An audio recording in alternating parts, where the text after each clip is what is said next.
Son autobiographie Pani par Florent est sortie en librairie ce 5 avril.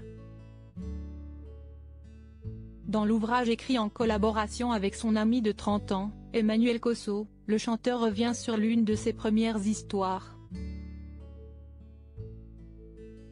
Une love story douloureuse avec une comédienne aujourd'hui décédée. La vie de Florent Pagny, tout le monde pense la connaître. Son idylle avec Vanessa Paradis, son amour sans nuage avec Azucena, ses 2 enfants à elle et un cas, la Patagonie, The Voice, sa liberté de penser. Si son histoire a déjà été racontée, Florent Pagny a encore des choses à dire. 2 ans avant l'annonce de son cancer, il commence à évoquer son désir de se raconter à son ami de 30 ans, l'écrivaine et parolière Emmanuel Cosso. Si au terme d'un long accouchement, en parallèle du combat de sa vie mené main dans la main avec sa femme, que naît Pani par Florent, une somme publiée chez Fayard ce 5 avril. Le chanteur s'y livre et revient sur sa love story avec l'interprète de Joe le Taxi, et taille des costards à l'histoire officielle, revenant notamment sur l'épisode mythique du tournage de Noces Blanches ou sur leur rupture. Mais Vanessa Paradis et Azucena ne sont pas les seuls artistes de la vie du chanteur. Dans Pani par Florent, il revient notamment sur son histoire avec une comédienne aujourd'hui hélas disparue. Avec Patricia, Florent Pagny s'offre un billet pour l'enfer avant Azucena et avant même Vanessa Paradis, il y a eu Patricia Millardet.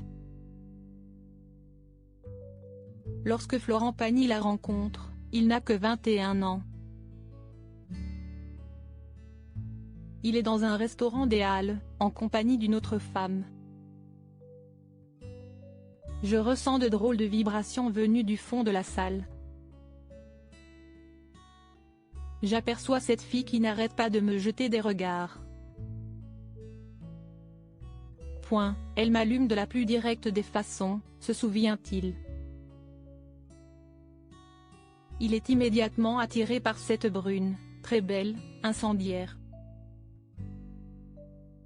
Si sur les chapeaux de roue que démarre cette relation qu'il décrit comme passionnée ou plutôt passionnelle, ce qui est moins bien. Le problème, si le tempérament de la comédienne, elle est tordue, incompréhensible, drôle, belle, insupportable, sexy en diable, attachante. Le parfait cocktail pour te faire vivre un enfer, explique-t-il avant d'ajouter, la relation est forte, mais toxique. Elle m'apprend la jalousie et je suis un excellent élève, résume-t-il. Florent Pagny tient bon pendant plusieurs années, lucide mais amoureux, avant de finir par jeter l'éponge épuisé, j'ouvre les yeux. Et malgré ce que je vois, j'essaie encore de faire exister cet amour, car il n'est pas question d'autre chose. Mais c'est impossible, nous nous séparons après 2 ans de plus à nous déchirer. Tandis que Florent Pagny connaît le succès dans l'Hexagone avec ses chansons, la comédienne qui a joué dans La Boum 2, Mortelle Randonnée, Ronde de Nuit ou Série Noire Sexy en Italie, incarnant notamment le rôle qui lui permet d'obtenir la postérité, celui de la juge Silvia Conti dans la mythique série en 10 épisodes La Mafia.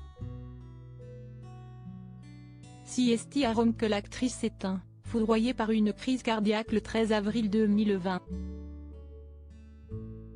Difficile pour moi d'imaginer qu'elle ait pu partir autrement, elle qui avait tant joué avec son cœur.